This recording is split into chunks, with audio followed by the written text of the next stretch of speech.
శ్రోతలందరికీ నమస్కారం. నేను మీ మోహన్ స్వామి పేరూరు.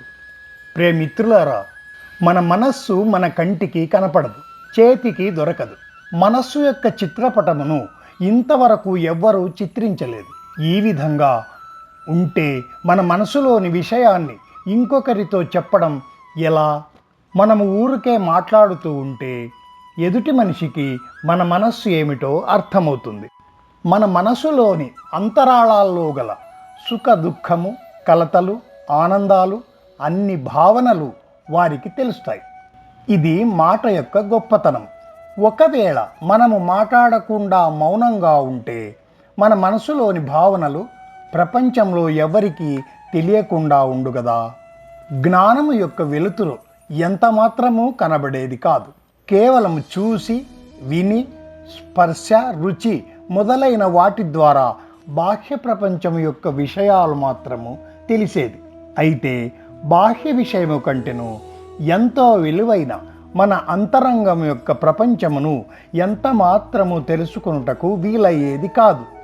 అతి సూక్ష్మమైన విషయాలు మనకు ఎంత మాత్రము తెలిసేవి కావు. శబ్దమే జ్ఞానము, శబ్దమే మంత్రము, అదే జ్ఞాన సముద్రమునకు మార్గము. శబ్దమే బ్రహ్మ యొక్క ఒక రూపమని తెలుస్తుంది. ఇదే ప్రశాంతానికి మార్గం. అతతి వ్యాపతి ఇది ఆత్మ, అంటే ఆత్మ దేహమంతయు వ్యాపించి ఉంటే ప్రపంచమంతయు నిండి ఉన్నదే పరమాత్మ. ఈ పరమాత్మ ప్రసన్నమై ఉంటుంది. అతనిలో దుఃఖము యొక్క తెరలు ఎంత మాత్రము ఉండవు. పరమాత్మ సంతృప్తిగా ఉంటాడు. ఎందుచేతనంటే పరమాత్మ నిండు కడవ వంటివాడు, అతడు మహాసముద్రము వంటివాడు. అందువల్ల అతనికి తక్కువ ఏమీ ఉండదు, అంతా మహాసంతృప్తి. అయితే ఆత్మజీవి చిన్న చిన్న విషయమునకు కూడా ఎక్కువగా చింతిస్తూ ఉంటాడు, ఎక్కువగా మదన పడుతూ ఉంటాడు. ఒకడు గొప్ప శ్రీమంతుడుగా ఉండేవాడు. పెద్ద రాజభవనము లాంటి ఇల్లు, ప్రతిరోజు విమానములోనే ప్రయాణం. అతనికి ధనమునకు, కీర్తికి, బంగారమునకు, వస్తువులకు ఎంత మాత్రము కొదవలేదు.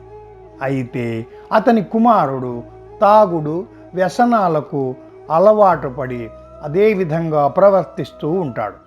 ఎవరైనా నీ కుమారుడు ఎక్కడున్నాడు, ఏమి చేస్తున్నాడంటే ఏమి చెప్పాలి అని అతనికి పెద్ద చింత.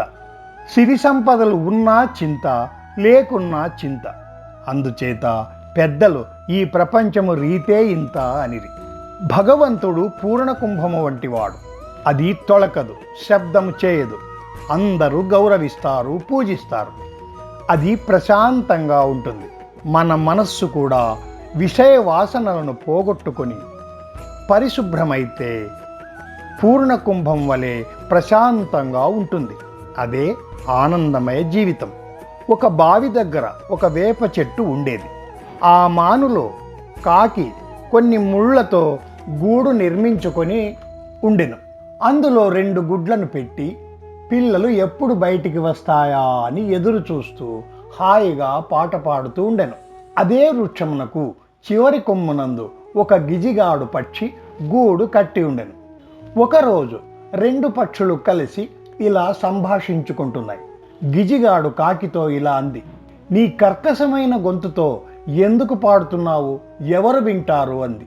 అందుకు కాకి, ఎవరో వింటారని నేను పాడడం లేదు, నా సంతోషము కొరకు పాడుతున్నాను అంది. నిన్ను చూసిన వారందరూ ఎంత నల్లగా ఉంది అని అనుకుంటున్నారు అంది గిజిగాడు.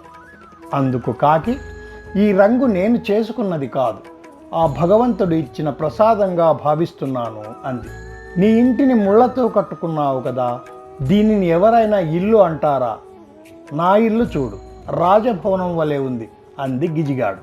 నీ ఇల్లు రాజభవనం వలె ఉండవచ్చు, కానీ లోపల గాలి లేదు, వెలుతురు లేదు. అదే నా ఇంటిలో ఎంత గాలి, ఎంత వెలుతురు. సూర్యుడు, చంద్రుడు కూడా నా ఇంటిలోకి వస్తారు అంది కాకి. నా ఇల్లు చూడటానికి ఎంతోమంది వస్తారు, కానీ నీ ఇల్లు ఎవరు వస్తారు చూడటానికి అంది గిజిగాడు. అందుకు కాకి, నా గూటి వద్దకు ఎవరూ రాకూడదని అలా ముళ్ళతో కట్టుకున్నాను. అయితే నీ గూటిని చూడాలని వచ్చిన వారు ఎవరు దీనిని తీసుకెళ్తారో ఏమో అనే భయం నీలో ఎప్పుడూ ఉంటుంది. అయితే నాకేం భయం, నా గూటి వద్దకు ఎవరు రారు, ఎందుకంటే అన్నీ ముళ్ళే కదా అంది. ఆ వృక్షదేవత వీటి యొక్క మాటలను వింటూ ఉండెను. కాకి యొక్క ప్రశాంత జీవనానికి సంతోషపడి, వృక్షదేవత నీకు ఎటువంటి రంగు కావాలి, ఎటువంటి ధ్వని కావాలి అడుగు, నేను నీకు ఇస్తాను అంది. అందుకు కాకి, నా రంగే నాకు ఇష్టం, నాకు వేరే రంగు అవసరము లేదు ఓ వృక్షదేవత అంది కాకి. అది విని గిజిగానికి అవమానమైంది. కాకి ఎంతగానో సంతోషపడింది. గిజిగానితో, ఇల్లు ఎలా ఉంటేనేమి, మనము ప్రశాంతంగా ఉంటే అదే స్వర్గము అంది. పాండురంగుని భక్తుడైన తుకారాం ఎప్పుడూ విఠలుని ధ్యానిస్తూ అతని భక్తి అందే తన్మయము చెందుతూ ఉండేవాడు. ఇంటి యొక్క వ్యవహారం పైన ధ్యాస ఉండేది కాదు. అన్ని విషయాలు తన భార్యనే చూసుకునేది. ఇంటి పరిస్థితులను బట్టి ఒక్కొక్కసారి ఆమె కోపగించుకునేది. నానా మాటలతో తుకారామును తిట్టుచూ నానా విధముగా మాట్లాడేది. అయితే అందరూ తుకారాంను అడిగిరి, నీ భార్య నిన్ను ఎంతగా మాట్లాడినా నీవు మాత్రము చలించకుండా ఉంటూ ఆమెకు ఏమీ సమాధానం ఇవ్వవు, నీకు కోపం రాదా అనిరి. అందుకు, నా భార్య నన్ను ఎంతగానో ఆదరముతో చూస్తుంది, మరియు ఇంటి వ్యవహారములన్నీ తనే తూగిస్తూ ఉంటుంది, ఇక అంతకంటే నాకేమి కావాలి అని తుకారాం అన్నాడట. మహనీయుల జీవితము ఇలా సంతృప్తిగా ఆదర్శంగా ఉంటుంది. మన మనస్సు విషయ వాసనలన్నీ పోగొట్టుకున్న తరువాత ఈ 3 మిగిలి ఉంటాయి. 1 ప్రేమ భావము, 2 సంతృప్తి, 3 ఏకాగ్రత. ఈ ప్రపంచంలో ఏది స్థిరము కాదు. వికసించిన పుష్పము వికసించే ఉండదు, అది కొంతసేపటికి వాడిపోతుంది. అదే ప్రకారంగా జీవితంలో ధనధాన్య కనక వస్తు వాహనాలు ఏవి స్థిరంగా ఉండవు. అదేవిధంగా సుఖదుఖములు, మానావమానములు, గెలుపు ఓటములు ఇవి అన్నీ సామాన్యమే. ఇటువంటివి ఎన్ని వచ్చినా మన మనస్సు చెలించకుండా ఎల్లప్పుడూ సమాధానంగా ఉండాలి, సంతృప్తిగా ఉండాలి. దీనినే ఏకాగ్రత అంటారు. ఇదే నిజమైన ప్రశాంత జీవనం. ఒక సాధువు ఊరికి దూరంగా అరణ్య ప్రదేశంలో ప్రశాంతమైన వాతావరణంలో ఒక గుడిసెయందు జీవనము చేయుచుండెను. ప్రతిరోజు సాయంత్రం అతడు గుడిసెకెదురుగా ఒక చెట్టు కింద కూర్చొని ఎంతో హాయిగా భక్తి గీతములు పాడుకొనుచుండెను. ఆ పాటలు వినడానికి దగ్గర నుంచి ఊళ్ళలోని వారందరూ గుంపులు గుంపులుగా వచ్చి విని ఎంతగానో సంతోషపడుచుండిరి. ఈ విషయము విన్న ఆ దగ్గరలోని రాజు కూడా సంగీతం వినాలని ఎంతగానో ఉత్సాహపడినాడు. ఒకరోజు సాయంత్రము రాజుగారి భవనమునందే ఆ సాధువు యొక్క సంగీత సభ ఏర్పాటు చేసి అతనికి రాజ విద్వాంసుడు అని బిరుదు ఇవ్వాలని నిర్ణయించిరి. ఈ విషయమును అతనికి తెలియపరిచిరి. తప్పక నేను రాజాజ్ఞను పాటిస్తానని ఆ సాధువు అన్నాడు. ఆ రోజు వచ్చింది. రాజభవనము అత్యంత వైభవంగా అలంకరించిరి. చుట్టూ ఉన్న రాజులు, సంగీత విద్వాంసులు, కళాభిమానులు అందరూ విచ్చేసి ఉండిరి. అంతా కోలాహలంగా ఉండెను. అనుకున్న సమయం దగ్గర పడుతున్నది. ఆ సాధువు ఇంకనూ రాలేదు. అందరూ ఎదురు చూస్తూ ఉండిరి. ఆ రోజు సాయంత్రము అడవి యందు పున్నమి వెన్నెల పాలారబోసినట్లు అంతా కాంతివంతంగా ఉంది. ఆ సాధువు గుడిసె ఎదురుగుండా గలగల పారే సెలయేరు, వికసించిన పుష్పము, సుగంధభరితమైన గాలి వీస్తూ ఉంది.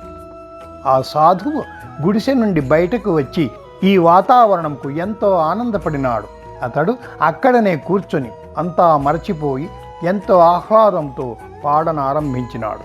అతని పాటకు గంధర్వలోకమే భూమికి దిగి వచ్చినట్లు ఉంది ఆ పాట మాధుర్యం. ఇక్కడ సమయము మీరిపోవచ్చున్నను ఆ సాధువు రాలేదని తలచి రాజు అతనిని పిలుచుకొని రావడానికి సేవకులను పంపెను. వారు తిరిగి రాలేదు. పండితులను పంపెను. వారు ఆ సాధువు సంగీతానికి మైమరచి అచ్చటనే ఉండిపోయిరి. తిరిగి రాలేదు. చివరకు రాజే ఏమి జరిగిందో అని సింహాసనం వీడి ఆ సాధువు ఉన్న చోటికి వచ్చాడు. ఆ ప్రదేశమంతా సంగీతంతో నిండిపోయింది. అందరూ ఆ సంగీతానికి మైమరిచిపోయి వింటున్నారు. రాజును గమనించిన వారే లేరు. రాజు కూడా మౌనంగా ఒకచోట కూర్చొని ఆ రమ్యమైన సంగీతానికి మైమరిచి వింటున్నాడు. అలా చాలా సమయం గడిచిపోయిన తరువాత ఆ సాధువు సంగీతాన్ని కొంతసేపు నిలిపి చుట్టూ చూశాడు. రాజప్రసాదమంతయు అడవిలోనికి వచ్చినట్లున్నది. ఆశ్చర్యము!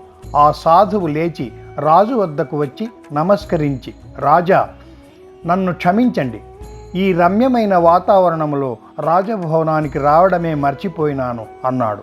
అందుకు రాజు, ఇంకెక్కడి రాజభవనము? ఇంతకంటే గొప్ప రాజభవనము ఇంకెక్కడ ఉండటానికి సాధ్యం? మాది ఆడంబరమైన రాజభవనము, ఇది నిరాడంబరమైన దైవ నిలయము. దీనికి ఇంక ఎదురేముంది అని రాజు ఆనంద బాష్పాలతో పలికినాడు. రాజు మాట్లాడిన మాటలే ఆ సాధువుకు మహా సన్మానంగా తలచినాడు. ఆ సాధువు యొక్క సంగీతము, ఏకాగ్రత వల్ల ఇంత ఆనందము, ఆశ్చర్యము అందరికీ కలిగింది. అందరూ రాజు వద్దకు వెళ్ళి ఎంతకాలమో వేచి ఉండి రాజ సన్మానం పొందుతారు. కానీ ఆ రాజే ఈ సాధువు వద్దకు రావడం, అతనిలోని సాధన, ఏకాగ్రత ఎంతగా ఉండాలి! ఇటువంటి జీవనమే పూర్ణ కుంభం వలె ఉంటుంది. మన ఇంటిలోని యజమాని అనగా ఆత్మ జాగృతమైతే మనసులోని విషయము, వాసనలు అంతరించి ప్రేమ, సమాధానం మనకు లభ్యమవుతాయి. అదే శాంత జీవనము. ఓం తత్సత్. సర్వే జనా సుఖినో భవంతు.